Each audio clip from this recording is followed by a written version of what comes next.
നമസ്കാരം. എല്ലാ പ്രേക്ഷകർക്കും ഓണാശംസകൾ. ഓണം സ്പെഷ്യൽ ലീഡർ കണക്റ്റിലേക്ക് എല്ലാ പ്രേക്ഷകരെയും സ്വാഗതം ചെയ്യുകയാണ്. ഓണം സ്പെഷ്യൽ എപ്പിസോഡിൽ ഒരു സ്പെഷ്യൽ അതിഥിയാണ് നമ്മളോടൊപ്പം ചേരുന്നത്. തിരൂരിൻ്റെ sub collector Dileep K Kainikkara. സ്വാഗതം സർ. സാറിൻ്റെ കരിയർ എന്ന് പറയുന്നത് ആദ്യം ഒരു കോർപ്പറേറ്റ് കമ്പനിയിലായിരുന്നല്ലോ. തീർച്ചയായും എല്ലാവരും സ്വപ്നം കാണുന്ന ഒരു കരിയർ ആയിരുന്നു, വലിയ സാലറി എല്ലാം ഉണ്ട്. അപ്പോൾ അതിൽ നിന്ന് ജനസേവനം എന്നൊരു ലക്ഷ്യം വെച്ചിട്ടാണോ മാറിയത്?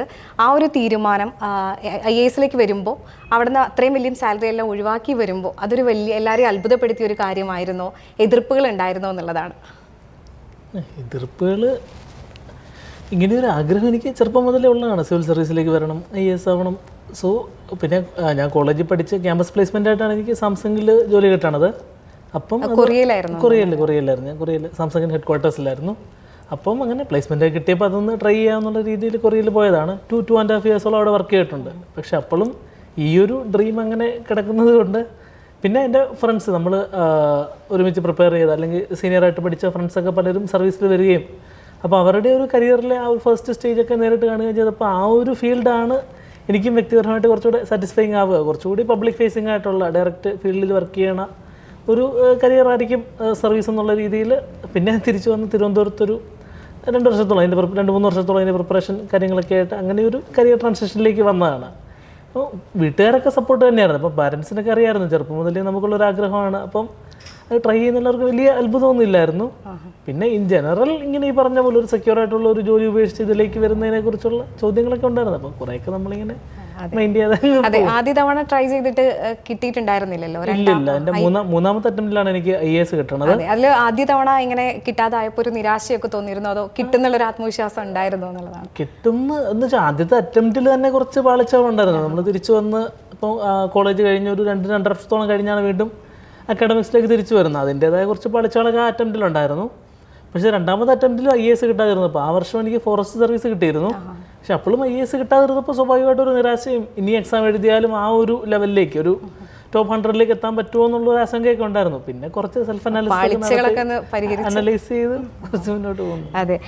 മറ്റൊരു കാര്യം എന്ന് പറയുന്നത് സാർ ഒരുപാട് സോഷ്യൽ മീഡിയയിൽ ഒരുപാട് ആക്റ്റീവാണ്. നല്ല അതായത് പൊതുവിഷയങ്ങളിലെല്ലാം ഒളിഞ്ഞും തെളിഞ്ഞും എല്ലാം സാർ അഭിപ്രായം രേഖപ്പെടുത്താറുണ്ട്.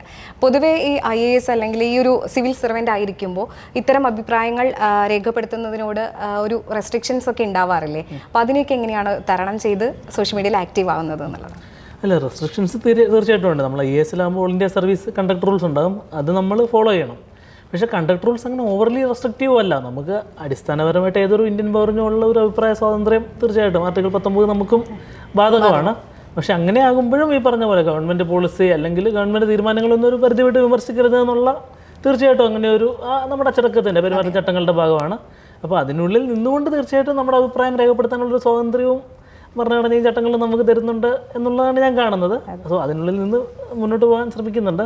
പിന്നെ നമ്മൾ പൊതുവായ വിഷയങ്ങളിൽ അഭിപ്രായം പറയുമ്പോഴും നമ്മുടെ പ്രവർത്തനങ്ങളല്ലേ ഗവൺമെൻറ്റിൻ്റെ ഭാഗമായിട്ട് നമ്മൾ പ്രവർത്തിക്കുമ്പോൾ ഒരു രീതിയിൽ നമ്മുടെ രാഷ്ട്രീയ ബോധ്യങ്ങളോ തീരുമാനങ്ങളോ ഒന്നും അതിനെ ബാധിക്കാതെ അല്ലേ നമുക്ക് മുന്നിൽ വരുന്നൊരു പ്രശ്നത്തെ അതിൻ്റെ മെറിറ്റിൽ കാണാൻ എപ്പോഴും ശ്രമിച്ചു തന്നെയാണ് മുന്നോട്ട് പോകുന്നത്. അതെ, തീർച്ചയായും സാർ അതുപോലെ സോഷ്യൽ മീഡിയയിൽ ഇട്ടൊരു കാര്യം സാർ പറഞ്ഞ പോലെ ഒരു വള്ളി പിടിക്കാൻ താല്പര്യമില്ലെങ്കിൽ കൂടിയും നമ്മൾ ജില്ലാ വിഭജനം, മലപ്പുറം ജില്ലാ വിഭജനം വലിയ രീതിയിൽ ചർച്ചയാവുന്നൊരു സമയവും കൂടിയാണ്. അപ്പം സാർ അതൊരു എന്താ പറയുക ഒരു ഭരണ സൗകര്യത്തിന് വേണ്ടിയിട്ടുള്ള ഒരു ആശയമാണ് മുന്നോട്ട് വെച്ചത്.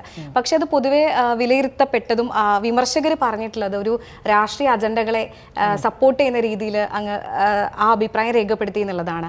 അപ്പം ശരിക്കും പറഞ്ഞാൽ മലപ്പുറം വിഭജനം എന്നത് ജില്ലയുടെ ഒരു വികസന ആവശ്യവും കൂടിയല്ലേ? അതെ, തീർച്ചയായിട്ടും. ഇപ്പോൾ ഈ എന്ന് വെച്ചാൽ എല്ലാ രാഷ്ട്രീയമാണെന്ന് നമുക്ക് പറയാമല്ലേ, നമ്മൾ സത്യമാണ്. നമ്മൾ എന്ത് ചെയ്യുന്നതും ചെയ്യാതിരിക്കുന്നതും ഒക്കെ രാഷ്ട്രീയമാണ്. നമ്മളൊരു വിഷയത്തിൽ അഭിപ്രായം പറയുന്നതും രാഷ്ട്രീയമാണ്, പറയാതിരിക്കുന്നതും വേറെ രീതിയിലുള്ള രാഷ്ട്രീയമാണ്.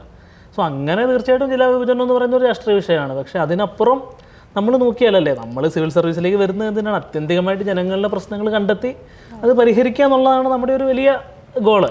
അപ്പം നമ്മൾ തിരൂർ ഒരു 2 വർഷം സേവനം ചെയ്യുമ്പോൾ നമുക്ക് നമ്മുടെ മനസ്സിൽ വരുന്ന വളരെ വ്യക്തമായിട്ടുള്ളൊരു ആശയം തന്നെയാണ് ഇത്ര വലിയൊരു മലപ്പുറം ഇത്ര വലിയ 16 നിയമസഭാ മണ്ഡലങ്ങളുള്ള ഒരു ജില്ലയാകുമ്പോൾ 50 ലക്ഷത്തോളം ജനങ്ങളുള്ളൊരു ജില്ലയാകുമ്പോൾ ഒരു കുറച്ചുകൂടി എഫിഷ്യൻ്റ് ആയിട്ടുള്ള ഒരു സൈസിലുള്ളൊരു ജില്ലയുടെ അത്രയും സർവീസുകൾ നമ്മുടെ ജനങ്ങൾക്ക് പ്രത്യേകിച്ചും എക്സ്ട്രീമിറ്റീസിൽ ഇപ്പോൾ നിലമ്പൂരിലോ പൊന്നാനിയിലോ ഒക്കെ താമസിക്കുന്ന ജനങ്ങൾക്ക് ജില്ലാ ഹെഡ് ക്വാർട്ടേഴ്സിൽ പോകുക എന്നുള്ളതോ കളക്ടറെ കാണുക എന്നുള്ളതോ SP കാണുക എന്നുള്ളതൊന്നും അത്ര അക്സസിബിളായ സംഗതിയല്ല. അപ്പം തീർച്ചയായിട്ടും ഇപ്പോൾ നമ്മുടെ സംസ്ഥാനത്തെ ആവറേജ് തന്നെ നോക്കിയാൽ ഒരു 25 ലക്ഷം ആൾക്കാർക്ക് ഒരു ജില്ല വെച്ച് കേരളത്തിൽ തന്നെയുണ്ട്. അതിലും കൂടുതൽ മറ്റ് പല സംസ്ഥാനങ്ങളിലും ഉണ്ട്. അപ്പോൾ 25 ലക്ഷം ആൾക്കാർക്ക് ഒരു ജില്ല എന്നുള്ള ആവറേജ് കേരളത്തിലുണ്ടെങ്കിൽ 50 ലക്ഷം ജനങ്ങളുള്ള മലപ്പുറം എന്നുള്ളത് തീർച്ചയായിട്ടും കുറച്ചുകൂടി റീഓർഗനൈസ് ചെയ്യേണ്ട ഒരു കാര്യം. അതേപോലെ നമ്മുടെ താലൂക്കുകൾ, വില്ലേജുകൾക്കൊക്കെ ഈ പ്രശ്നമുണ്ട്. അപ്പോൾ അങ്ങനെ ഭരണപരമായിട്ട് നമ്മൾ കണ്ടെത്തുന്ന ഒരു പ്രശ്നം അവതരിപ്പിക്കുക, പൊതുജനസമക്ഷം അവതരിപ്പിക്കുക എന്നൊരു സംഗതി അവിടെ കാണുന്നുള്ളൂ ഞാൻ. അപ്പം മലപ്പുറത്തിൻ്റെ ഒരു കാര്യം പറഞ്ഞാൽ സാർ പറഞ്ഞ പോലെ ജനസംഖ്യയുടെ കാര്യത്തിലാണെങ്കിലും വലുപ്പത്തിൻ്റെ കാര്യത്തിലാണെങ്കിലും ഒക്കെ വലിയ ജില്ലയാണ്, അത്രയും ജനസംഖ്യയൊക്കെ ഉണ്ട്. അപ്പം ഈ ഒരു ജില്ലാ വിഭജനം ഇനിയിപ്പോൾ അത് ആളുകൾ തടസ്സപ്പെടുത്തുകയാണോ, അല്ലെങ്കിൽ അത് വൈകിയാൽ നമ്മുടെ വികസനത്തെ അത് ഏതൊക്കെ തരത്തിൽ ബാധിക്കും എന്നുള്ളതാണ്? അല്ല, ജില്ലാ വികസനത്തെ ഒരു തടസ്സപ്പെടുത്തുന്ന ഒരു നിലപാടൊന്നും ഒരു പ്രമുഖ രാഷ്ട്രീയ പാർട്ടിക്കോ അങ്ങനെ സംഘടനകൾക്കൊന്നും ഉണ്ടെന്ന് തോന്നുന്നില്ല. പക്ഷേ അത് വൈകാത്തത് തന്നെയാണ് നല്ലതല്ലേ. നമ്മൾ ഇപ്പം കാണുന്നത്, നമ്മൾ മറ്റ് പല സംസ്ഥാനങ്ങളിൽ നോക്കിയാൽ ഇപ്പം തെലങ്കാനയിൽ 2014 തെലങ്കാന രൂപീകരിക്കുന്നത്. 2014 10 ജില്ലകൾ മാത്രമാണ് ഉണ്ടായിരുന്നത്. ഇന്ന് 2026 33 ജില്ലകളുണ്ട്. കാരണം അവർക്ക് ഈ ഒരു എല്ലാവർക്കും മനസ്സിലാകുന്ന ഒരു യാഥാർത്ഥ്യമാണല്ലോ ഇത്. കുറച്ചുകൂടി മാനേജബിൾ ആയിട്ടുള്ള ജില്ലകളാണെങ്കിൽ മാത്രമേ ഒരു ജില്ലാ ഭരണകൂടത്തിന് അതിൻ്റെ പൂർണ്ണമായ അർത്ഥത്തിൽ ഒരു എല്ലാ കാര്യങ്ങളും മാനേജ് ചെയ്ത് പ്രവർത്തിക്കാൻ പറ്റുള്ളൂ. ജനങ്ങൾക്ക് സർവീസ് ഏറ്റവും നന്നായിട്ട് പ്രൊവൈഡ് ചെയ്യാൻ പറ്റുള്ളൂ. അപ്പോൾ അതിലേക്ക് എത്രയും പെട്ടെന്ന് എത്തുന്നത് തന്നെയായിരിക്കും നല്ലത് എന്നാണ് എനിക്ക് തോന്നുന്നത്. പ്രത്യേകിച്ച് ഇപ്പം സെൻസസ് ഒക്കെ നടന്നുകൊണ്ടിരിക്കുന്ന ഒരു സമയമാണല്ലോ. അപ്പോൾ സെൻസസ് ഒക്കെ അടുത്ത വർഷത്തേക്ക് കംപ്ലീറ്റ് ആവും. നമുക്ക് വളരെ ആധികാരികമായിട്ടൊരു ജനസംഖ്യാ ഡാറ്റ ഉണ്ടാകും. നിലവിൽ നമുക്കുള്ളത് 2011 ഡാറ്റ മാത്രമാണ്. അത് മാറി വളരെ ആധികാരികമായിട്ടൊരു ജനസംഖ്യാ ഡാറ്റ ഉണ്ടാകുമ്പോൾ, മറ്റു വിവരങ്ങളൊക്കെ ഉണ്ടാകുമ്പോൾ അതൊക്കെ ഉപയോഗിച്ചുകൊണ്ടൊരു ഡിസ്ട്രിക്ട് റീഓർഗനൈസേഷൻ പ്ലാൻ തീർച്ചയായിട്ടും വളരെ നല്ലതായിരിക്കും തന്നെയാണ് ഞാൻ കരുതുന്നത്. അതെ, ഈ വിവാദമായി ഇതേ പോസ്റ്റിൽ തന്നെ സാർ പറഞ്ഞ രണ്ട് മൂന്ന് നല്ല നിർദ്ദേശങ്ങൾ കൂടിയുണ്ട്. അത് ഈ വിവാദമാക്കിയ ആൾക്കാർ വിവാദങ്ങൾ മാത്രമേ കണ്ടിരുന്നുള്ളൂ എന്നുള്ളതാണ്. കാരണം LP തരം വരെ മലയാളം മീഡിയം അനുവദിച്ച് ബാക്കി ഇംഗ്ലീഷ് ആക്കുക എന്ന് പറഞ്ഞിരുന്നു. ഒപ്പം തന്നെ ഗ്രേഡിംഗ് സംവിധാനം പുനഃപരിശോധിക്കുക എന്നുള്ള 2 നിർദ്ദേശങ്ങൾ കൂടി വെച്ചിരുന്നു. അപ്പം ആ 2 കാര്യങ്ങൾ കൂടി ഒന്ന് വിശദീകരിക്കാമോ സാർ? അപ്പോൾ ഗ്രേഡിംഗ് സംവിധാനം പുനഃപരിശോധിക്കുക എന്നുള്ളതിനേക്കാളും എന്താ പറയുക, കുറച്ചുകൂടി ശാസ്ത്രീയമായിട്ട് ഗ്രേഡ് ചെയ്യുക. ഇപ്പം നമ്മളൊക്കെ കോളേജിലൊക്കെ പഠിക്കുമ്പോൾ എന്താ പറയുക, ഗ്രേഡിംഗ് എന്ന് പറയുന്നത് തീർച്ചയായിട്ടും നമ്മൾ ആ റാങ്കിങ് സംവിധാനത്തെക്കാളും മെച്ചമാണെന്ന് തന്നെയാണ് ഞാൻ കരുതുന്നത്. ഈ ഫുൾ പാസ് ഒക്കെ വലിയ രീതിയിൽ ക്വാളിറ്റി കുറച്ച് കൊണ്ടുവരുന്ന ഒരു ചർച്ചയൊക്കെ ഉണ്ട്. അല്ല, അത് തീർച്ചയായിട്ടും ഉണ്ട്. ഇപ്പോൾ ഈ പറഞ്ഞല്ലോ, റാങ്കിങ് സംവിധാനത്തിൽ നമ്മൾ ഗ്രേഡിങ്ങിലേക്ക് വന്നത് കുട്ടികൾക്ക് 1ാം റാങ്ക് നേടാനുള്ള പ്രഷറല്ലേ, അതിൽ നിന്ന് കുറച്ചൊരു മെച്ചം കൊണ്ടുവരാനാണ്. പക്ഷേ അൾട്ടിമേറ്റ്ലി ഇപ്പോൾ നമ്മൾ വന്ന് നിൽക്കുന്ന എവിടെയാണെന്ന് വെച്ചാൽ ഈ A+ എന്ന് പറയുന്നതാണ് ആവറേജ് എന്നുള്ള ഒരു രീതിയിലേക്ക് അല്ലേ. സ്വാഭാവികമായിട്ടൊരു ഗ്രേഡിംഗ് സംവിധാനം എങ്ങനെയാണ് വേണ്ടത്, ഏറ്റവും ബെസ്റ്റ് പെർഫോമിംഗ് ആയിട്ടുള്ള കുട്ടികൾക്കാണ് ടോപ്പ് ഗ്രേഡുകൾ വരേണ്ടത് അല്ലേ. ഒരു ഗോസിയൻ കർവ് ആയിരിക്കണമെന്നാണ് പറയുക. ഒരു ആവറേജ് ആയിട്ടുള്ള കുട്ടിക്ക് ആവറേജ് ഗ്രേഡ് കിട്ടുക, എക്സെപ്ഷണൽ ആയിരിക്കുന്ന കുട്ടിക്ക് എക്സെപ്ഷണൽ ഗ്രേഡ് കിട്ടുക, വളരെ മോശമായ കുട്ടികളെ മാത്രം, ചെറിയൊരു ശതമാനം കുട്ടികളെ മാത്രം ഫെയിൽ ചെയ്യുക. അങ്ങനെ തന്നെയാണ് വേണ്ടത്. കുട്ടികൾ നല്ലൊരു ശതമാനം പാസ്സായിക്കോട്ടെ, പക്ഷെ അങ്ങനെ ആകുമ്പോഴും അവരിൽ എക്സെപ്ഷണൽ ആയിട്ടുള്ള കുട്ടികൾ ആരാണെന്ന് നമുക്ക് ഐഡൻറ്റിഫൈ ചെയ്യാൻ പറ്റണം. നിലവിലുള്ള പ്രശ്നം എന്ന് വെച്ചാൽ ഈ A+കളുടെ അതിപ്രസരം മൂലം ഇതിന്റെ മൂല്യം തന്നെ നഷ്ടപ്പെടുകയാണ്. അത് തന്നെ ഇപ്പൊ ഈ വർഷം കുറച്ചുകൂടി ഒരു മെച്ചമുണ്ട്. കഴിഞ്ഞ വർഷത്തേക്ക് റിസൾട്ട് നമ്മൾ നോക്കിയാൽ ഫുൾ A+ ഉള്ള കുട്ടികളിൽ നിന്ന് നമുക്ക് ഒരു നല്ല സ്കൂളുകളിൽ നിന്നും സീറ്റ് ഫില്ല് ചെയ്യാൻ പറ്റുന്നില്ല. നമ്പർ ഓഫ് സീറ്റുകളൊക്കെ കൂടുതൽ കുട്ടികൾ ഫുൾ A+ ഉള്ളവർ അപ്ലൈ ചെയ്യാണ്. പിന്നെ നമ്മൾ അക്ഷരം അറിയാത്തൊരു പ്രശ്നം കൂടി പൊതുവെ ചർച്ച ചെയ്യപ്പെടുന്നത് ക്വാളിറ്റിയുടെ മറ്റൊരു പ്രശ്നമാണ്. പക്ഷെ ഇത് തന്നെ നമ്മൾ നോക്കിയാൽ ഇങ്ങനെ വരുമ്പോൾ പിന്നെ സെക്കൻഡറി ഫാക്ടേഴ്സ് ആണ് നോക്കുന്നത്. 50 സീറ്റിൽ ഫുൾ A+ ഉള്ള 100 കുട്ടികൾ വരുമ്പോൾ പിന്നെ അടുത്ത വീടുള്ള കുട്ടി ഏതാണ് അല്ലെ, അങ്ങനെ അക്കാഡമിക്സായിട്ട് ഒരു ബന്ധമില്ലാത്ത കുറേ കാര്യങ്ങളാണ് പിന്നെ വരുന്നത്. പിന്നെ തീർച്ചയായിട്ടും ക്വാളിറ്റിയുടെ ഒരു പ്രശ്നമുണ്ട്. അത് പല രീതിയിലുണ്ട്. ഈ പറഞ്ഞ പോലെ തന്നെ ഉദാരവൽക്കരണം വരുമ്പോൾ ടീച്ചേഴ്സ് സ്വാഭാവികമായിട്ട് അത്ര എഫേർട്ട് എടുത്തില്ലെങ്കിൽ എല്ലാവരും പാസ്സായി പോകുന്നൊരു മൈൻഡ് സെറ്റ് വരുന്നു. പിന്നെ ഈ സബ്സ്ക്രൈബ് യൂസേജ് ചൂഷണം ചെയ്യുന്ന ഒരു സാഹചര്യം നമ്മൾ പലയിടത്തും കാണുന്നു. സോ അങ്ങനെ ഒരു പർട്ടിക്കുലർ വിജയശതമാനത്തിലേക്ക് സ്കൂളുകൾ അതെ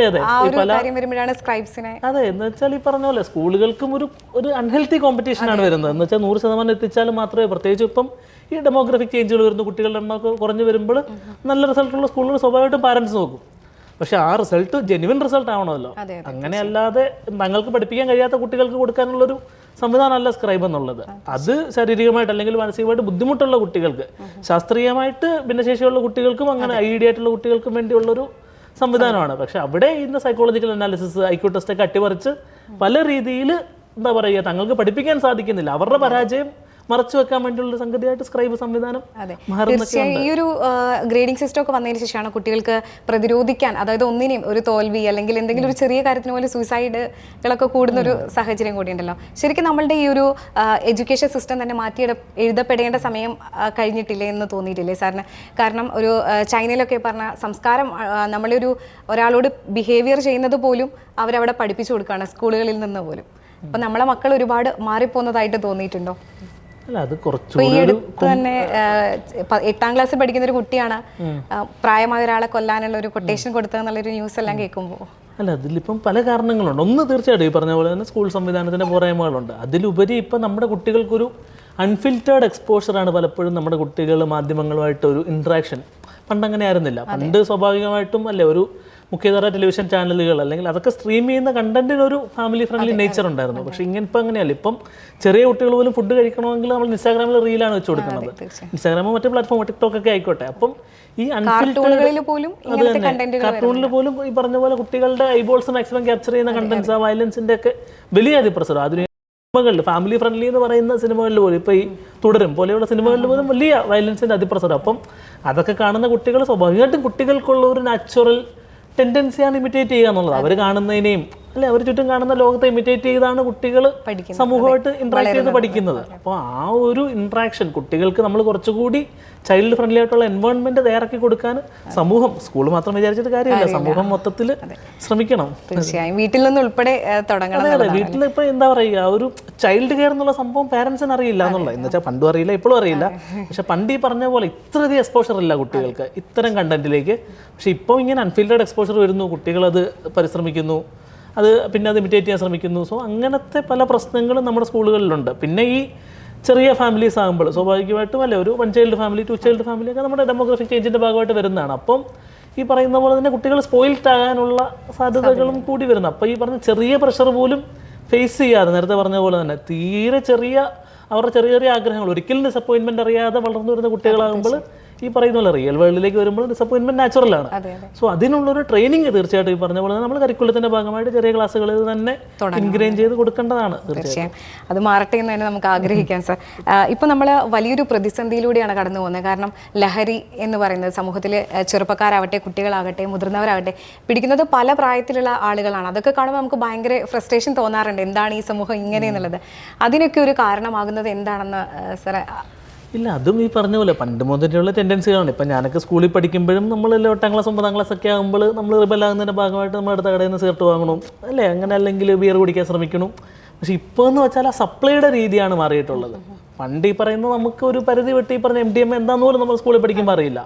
പക്ഷെ ശരിക്കും കേട്ടിട്ട് പോലും ഇല്ല അങ്ങനെ ഒരു സംഗതി അല്ലേ. നമുക്കന്ന് ഈ പറഞ്ഞ ചെറിയ ചെറിയ താരതമ്യേന അത് നല്ല കാര്യങ്ങളാണെന്നല്ല, പക്ഷെ താരതമ്യേന അങ്ങനെയുള്ള കാര്യങ്ങളിലായിരുന്നു നമുക്ക് അന്ന് എക്സ്പോഷർ പോലും ഉള്ളത്.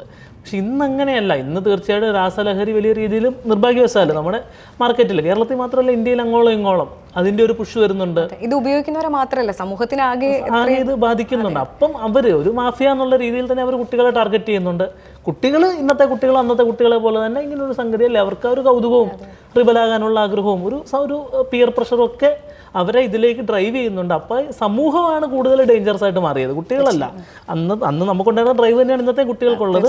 പക്ഷെ അവർ ഫേസ് ചെയ്യുന്ന dangers are much more manifold. അപ്പം ആ കുറച്ചുകൂടി ശ്രദ്ധ തീർച്ചയായിട്ടും നമുക്ക് ഇതിനെതിരെയുള്ള ഫൈറ്റിലൊക്കെ വേണം. അത് ഗവൺമെന്റ് ഒക്കെ അതിനുള്ള തൂഫാൻ തണ്ടർ പോലെയുള്ള ഓപ്പറേഷൻസ് ഒക്കെ ആയിട്ട് ഒരു ജനകീയ പ്രതിരോധം തീർച്ചയായിട്ടും ഉണ്ടായി വരുന്നുണ്ട്. അതെ, തീർച്ചയായും സാർ സബ് കളക്ടറായി തിരൂരിൽ എത്തിയിട്ട് ഇത്ര കാലമായി. അപ്പോൾ എന്തെങ്കിലും ഇവിടുന്ന് ഒരു മറക്കാനാകാത്ത എന്തെങ്കിലും അനുഭവങ്ങളുണ്ടോ? തിരൂരിൻ്റെ ഒരു സാഹചര്യം വെച്ച് ഒരു എന്താണ് സാർക്ക് തോന്നുന്നത് ഇവിടെ എത്തിയപ്പോൾ? തിരൂരിൽ ഈ ഒരു 2 വർഷത്തിൽ എന്താ പറയുക, ഒരു നെഗറ്റീവായിട്ടൊരു അനുഭവം എനിക്ക് എടുത്തു പറയാനില്ല എന്നുള്ളതാണ്. അത്ര പോസിറ്റീവായിട്ടുള്ള ഒരു ഇൻട്രാക്ഷൻ ആയിരുന്നു.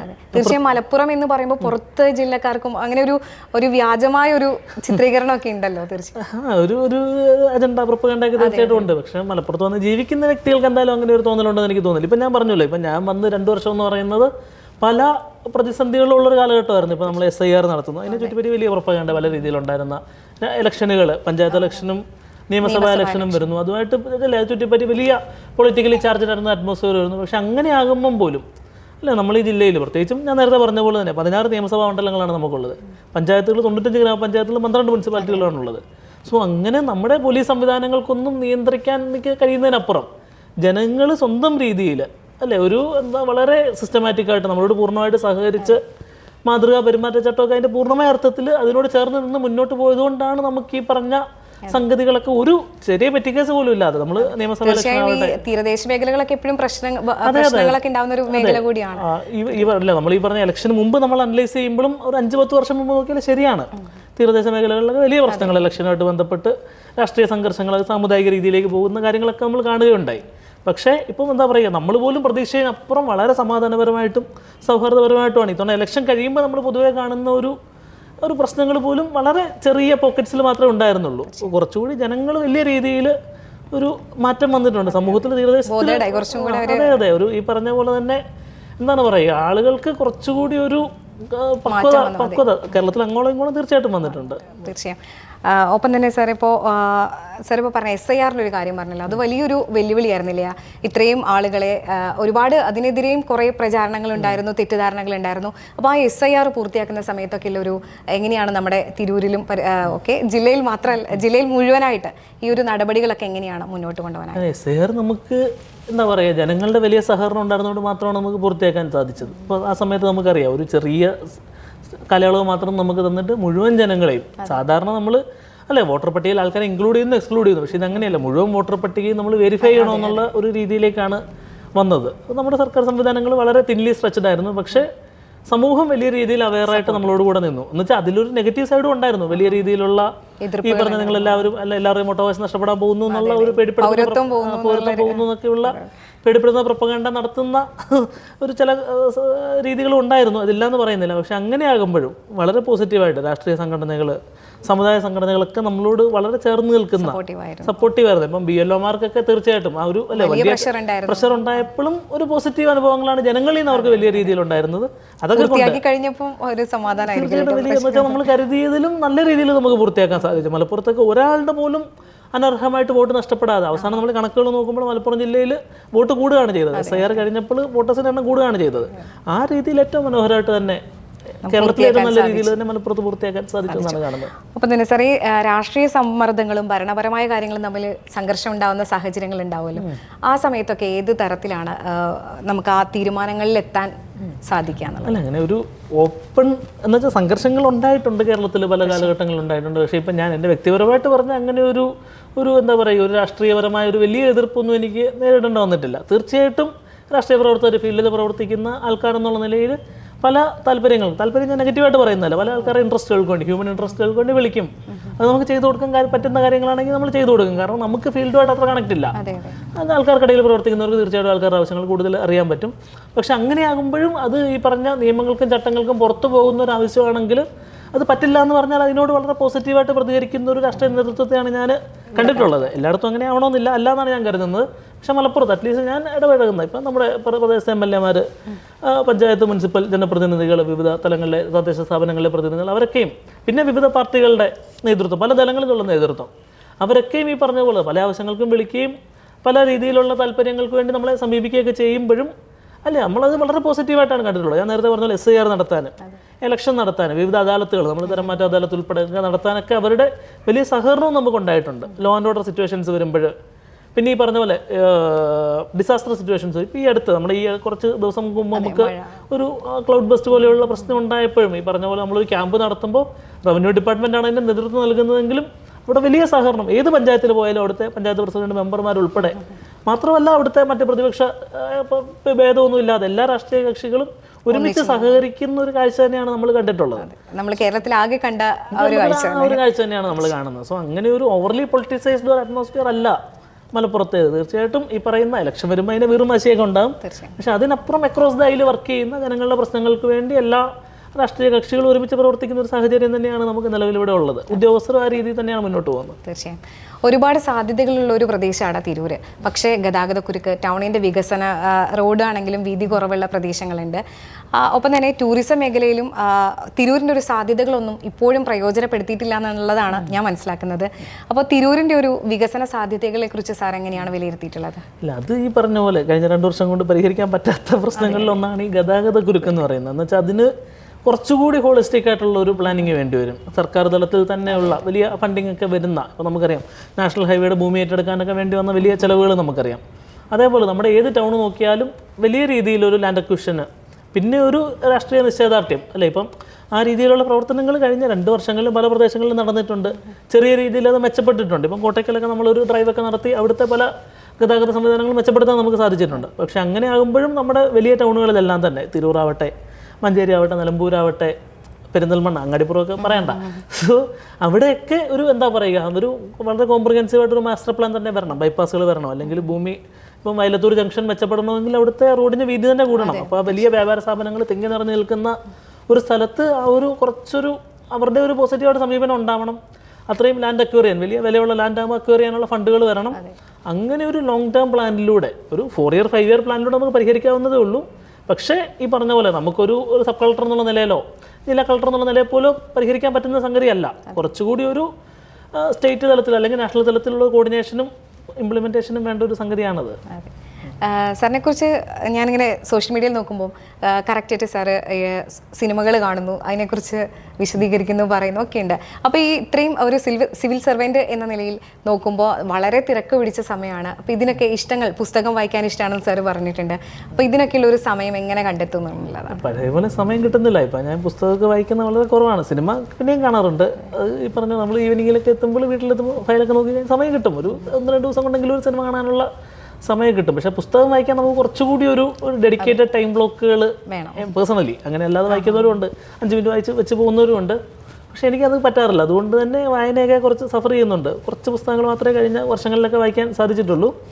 പിന്നെ ഒരു വർക്ക് ലൈഫ് ബാലൻസ് ഈ ഒരു കരിയർ മേഖലയിൽ അത്ര ഇല്ല. അതൊരു സത്യം മാത്രമാണ്. ഞാൻ സിവിൽ സർവീസ് ആസ്പിറൻസിനോടൊക്കെയും പറയാറുണ്ട്, എന്താണ് ഇതിൻ്റെ നെഗറ്റീവ് എന്ന് ചോദിക്കുമ്പോൾ ഞാൻ പറയുന്നൊരു സംഗതിയാണ്, നമുക്ക് സമയം കിട്ടുമെങ്കിലും ഒരു സമയവും നമ്മുടെ സമയമല്ല. ഈ പറഞ്ഞ നമ്മൾ സിനിമ കണ്ടുകൊണ്ടിരിക്കുമ്പോഴാണ് പെട്ടെന്ന് ഒരു കോൾ വരുന്നത്, ഇവിടെ ഒരു മണിയടിച്ച് മറ്റൊരു പ്രശ്നം ഉണ്ടായെന്നാണെങ്കിൽ നമുക്ക് പോയേ പറ്റുള്ളൂ. അത് നമുക്ക് ബ്രേക്ക് ചെയ്ത് തന്നെ പോയേ പറ്റുള്ളൂ. അപ്പം അങ്ങനെ നമ്മളൊരു ഓൺ ഗോളായിട്ട് ഇരിക്കുന്ന ഒരു കരിയർ ഫീൽഡ് തന്നെയാണ്. പ്രത്യേകിച്ച് ആദ്യത്തെ വർഷങ്ങളിൽ സബ് കളക്ടറായിട്ട് ഇരിക്കുമ്പോഴോ ഡയറക്ടറായിട്ട് ഇരിക്കുമ്പോഴോ കളക്ടറായിട്ട് ഇരിക്കുമ്പോഴോ ഒക്കെ കുറച്ച് സെക്രട്ടറി ഒക്കെ ആകുമ്പോൾ കുറച്ചുകൂടി നമ്മളൊരു പോളിസി മേഖലയിലേക്ക് വരുമ്പോൾ കുറച്ചുകൂടി ഒരു 50 വയസ്സൊക്കെ കഴിയുമ്പോൾ കുറച്ചുകൂടി വർക്ക് ലൈഫ് ബാലൻസ് ഉണ്ടാകുമായിരിക്കും. പക്ഷെ അതുവരെ ഇതൊരു ഫീൽഡ് ജോലിയാണ്, നമ്മൾ ചൂസ് ചെയ്ത സംഗതിയാണ്. അങ്ങനെയാണ് കരുതുന്നത്. അതെ സാർ, ഇപ്പം എന്തായാലും വലിയ സാലറിയിൽ നിന്ന് ആദ്യം പറഞ്ഞ പോലെ തന്നെ ആ ജോലി ഉപേക്ഷിച്ചാണ് വന്നിട്ടുള്ളത്. അപ്പം ഇങ്ങനെ ഒരു തെരഞ്ഞെടുപ്പ് അതിനെ ന്യായീകരിക്കുന്ന തരത്തിലേക്ക് അതിന് സാർക്ക് മനസ്സിലാക്കാൻ സാധിച്ചിട്ടുണ്ട്, ഇത് തന്നെയാണ് ഞാൻ തെരഞ്ഞെടുത്തത്, തെറ്റില്ല എന്ന്? അല്ല, അങ്ങനെ തന്നെയാണ് തോന്നുന്നത്. എന്ന് വെച്ചാൽ ഇപ്പോൾ ഈ പറഞ്ഞല്ലോ, ഞാൻ സർവീസിൽ 2022 വന്നതാണ്. ഇപ്പോൾ 26 4 വർഷമായിട്ടും ആ ഒരു എനിക്കൊരു ഡിസല്യൂഷൻമെൻറ്റും ഉണ്ടായിട്ടില്ല. അല്ലേ, നമ്മളൊരു ദിവസം ജോലിക്ക് വരുമ്പോൾ ഇപ്പോഴും പോസിറ്റീവായിട്ട് തന്നെയാണല്ലേ. അന്ന് നമ്മൾ ചെയ്യുന്ന കാര്യങ്ങൾ ഒരു ദിവസം വർക്ക് ചെയ്ത് കഴിയുമ്പോൾ എന്തെങ്കിലുമൊക്കെ ചെറിയ പ്രശ്നങ്ങളെങ്കിലും നമ്മൾ പരിഹരിച്ചിട്ടുണ്ടാകും. അല്ലേ, നമ്മൾ കാണാൻ വരുന്ന 10 പേരുണ്ടെങ്കിൽ 10 പേരുടെയും പ്രശ്നങ്ങൾ പരിഹരിക്കാൻ പറ്റില്ല. അതിലൊരു 5 പേരുടെയൊക്കെ പ്രശ്നങ്ങൾ നമുക്ക് ചെറിയ രീതിയിലൊക്കെ പരിഹരിക്കാൻ പറ്റാറുണ്ട്. പിന്നെ ഈ സെക്കൻഡ് ഇയർ ഒക്കെ ആയപ്പോൾ നമുക്ക് കുറച്ചുകൂടി ഒരു ഈ പറഞ്ഞ പോലെ നെറ്റ്വർക്കുകളും കാര്യങ്ങളൊക്കെ ആയപ്പോൾ എല്ലാ പ്രദേശത്തും ഇങ്ങനെയാണോ എന്ന് എനിക്കറിയില്ല. പക്ഷേ ഇവിടെയൊക്കെ ഇപ്പം കേരളത്തിൽ പൊതുവേ ചിലപ്പോൾ അങ്ങനെയായിരിക്കും. ഒരു സബ് കളക്ടറുടെ കേവല റെസ്പോൺസിബിലിറ്റീസ് അപ്പുറമുള്ള കാര്യങ്ങളും നമുക്ക് ഈ പറയുന്ന പോലെ പഞ്ചായത്തുകളായിട്ട് സഹകരിച്ച് അല്ലെങ്കിൽ മറ്റ് വകുപ്പുകളായിട്ട് സഹകരിച്ച് ഈവൻ മറ്റ് സംഘടനകൾ CSR പോലെയുള്ള സാധ്യതകളൊക്കെ ഉപയോഗിച്ച് നമുക്ക് പരിഹരിക്കാൻ സാധിക്കുന്ന ഒരു നില കേരളത്തിലുണ്ട്.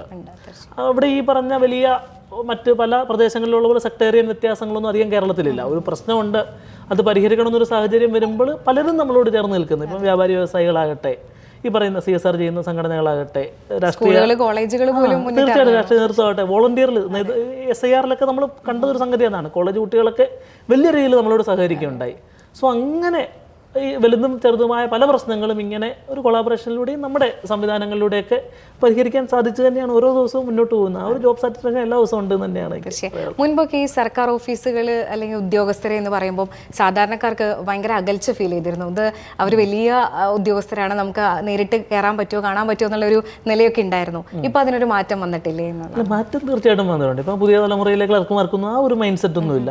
ക്ലർക്കുമാരുടെ എല്ലാ തലത്തിലുള്ള ഉദ്യോഗസ്ഥർക്കാകട്ടെ എന്ന് വെച്ചാൽ ചരിത്രപരമായിട്ട് ആ ഒരു സംഭവം ഉണ്ടല്ലോ. ഈ സർക്കാർ ജോലി അത്യന്തികമായിട്ട് വരുന്നത് രാജാവിൻ്റെ കാലത്തുള്ള ഒരു രാജാവിൻ്റെ പ്രതിനിധിയാണ് അവിടുത്തെ തഹസിൽദാറോ എന്ത് ഉദ്യോഗസ്ഥനാണെങ്കിലും. അപ്പോൾ ആ ഒരു ദിവ്യത്വമൊക്കെ അനാവശ്യമായിട്ട് കൽപ്പിച്ച് നൽകിയ ഒരു ജോലിയാണ് സർക്കാർ ജോലി. പത്മനാഭൻ്റെ ചക്രം വാങ്ങുന്നവരാണ് ഉദ്യോഗസ്ഥർ എന്നുള്ള. പക്ഷേ ആ ഒരു കാലഘട്ടമൊക്കെ പോയി. നമ്മൾ പബ്ലിക് സർവൻസ് ആണല്ലോ, ഇന്ത്യൻ അഡ്മിനിസ്ട്രേറ്റീവ് സർവീസ് എന്നാണ് പറയുന്നത്, അല്ലാതെ അതിന് വേറൊരു രാജ്യത്വമൊന്നും ഇല്ല അതിന്. സോ ആ ഒരു രീതിയിലേക്ക് നമ്മുടെ ഉദ്യോഗസ്ഥ സമൂഹം കൂടുതൽ പ്രൊഫഷണലായിട്ട് തന്നെ വരികയാണ് ഓരോ വർഷം. ഇപ്പം പ്രത്യേകിച്ചും ഈ ഡിജിറ്റൽ സർവീസുകളൊക്കെ വന്നപ്പോൾ ആൾക്കാർ അക്ഷയയിൽ പോയി അപ്ലൈ ചെയ്യുന്നു. ഒരു ദിവസം പോലും ഒരു ഓഫീസിലും പോലും വരാതെ പല സർവീസുകളും നമുക്ക് നേടിയെടുക്കാൻ പറ്റും. 100% ആയി എന്നല്ല, ആയിട്ടില്ല. ആ മൈൻഡ് സെറ്റ് ഒരു ഉന്നത തലങ്ങളിലൊക്കെ പ്രത്യേകിച്ച് സെക്രട്ടേറിയറ്റിലൊക്കെ ആ ഒരു മൈൻഡ് സെറ്റ് ഇപ്പോഴും ഉണ്ട് തന്നെയാണ് ഞാൻ കരുതുന്നത്. ആ മാറ്റങ്ങൾ വരണം. പക്ഷേ ഫീൽഡിലേക്ക് വരുമ്പോൾ ഒരു സബ് കളക്ടർ ഓഫീസിൽ വരുമ്പോൾ അല്ലെങ്കിൽ കളക്ടറേറ്റിലൊക്കെ വരുമ്പോൾ ആ മാറ്റം നമുക്ക് കാണാൻ പറ്റും. ഫ്രണ്ട് ഓഫീസ് മുതൽ പോലീസ് സ്റ്റേഷനിൽ പോകുമ്പോൾ നമുക്ക് ആ മാറ്റം വലിയ രീതിയിൽ കാണാൻ പറ്റും. സോ ഇനിയും വരേണ്ട ഓഫീസുകളുണ്ട്. അതും കാലക്രമേണ എന്ന് വെച്ചാൽ ദീർഘകാലമൊന്നും എടുക്കില്ല. വരുന്ന 10 വർഷങ്ങളിൽ വളരെ കൂടുതൽ പ്രൊഫഷണലൈസ്ഡ് ആയിട്ടൊരു ഫോഴ്സായിട്ട് ഗവൺമെൻറ് സർവീസ് മാറും തന്നെയാണ് ഞാൻ കരുതുന്നത്. തീർച്ചയായും. ഇപ്പം എന്തായാലും സാർ ഓണമൊക്കെയാണ്, ഓണത്തിൻ്റെ ഒരു വൈബൊക്കെ പകുതിയായി കഴിഞ്ഞു. അപ്പോൾ എന്താ വെച്ചാൽ നമ്മൾ പൊതുവെ ഇപ്പോൾ മതവും വർഗീയതയും എല്ലാം ഉണ്ട്. അപ്പം ക്രിസ്ത്യൻ ആണെങ്കിൽ ക്രിസ്ത്യൻസ് മാത്രം ക്രിസ്മസ് ആഘോഷിച്ചാൽ മതി, അല്ലെങ്കിൽ ഹിന്ദു മാത്രം ഓണം ആഘോഷിച്ചാൽ മതി, പെരുന്നാൾ മുസ്ലിംസിനുള്ളതാണ് എന്നുള്ളൊരു പലയിടത്തിൽ നിന്നും, ഒരു വർഗീയത മാത്രമല്ല എല്ലാ മതങ്ങളിലും വർഗീയതകൾ വളരുന്നുണ്ട് ഓരോ സൈഡിൽ നിന്ന്. അപ്പോൾ അതിൻ്റെയൊക്കെ ഒരു ആവശ്യമുണ്ടോ ഈ ഒരു സാഹചര്യത്തിൽ? നമ്മൾ മലയാളികൾ വേറെ ലോകത്ത് എവിടെയും ഇങ്ങനെ എല്ലാ മതസ്ഥരും ഒന്നിച്ച് ആഘോഷിക്കുന്ന മറ്റൊരു ആഘോഷം ഉണ്ടോ എന്നുള്ളത് തന്നെ സംശയമാണ്. തീർച്ചയായും. അപ്പോൾ ഓണത്തിൻ്റെ ഒരു പ്രസക്തി, സമകാലിക പ്രസക്തിയെ കുറിച്ചൊന്ന്.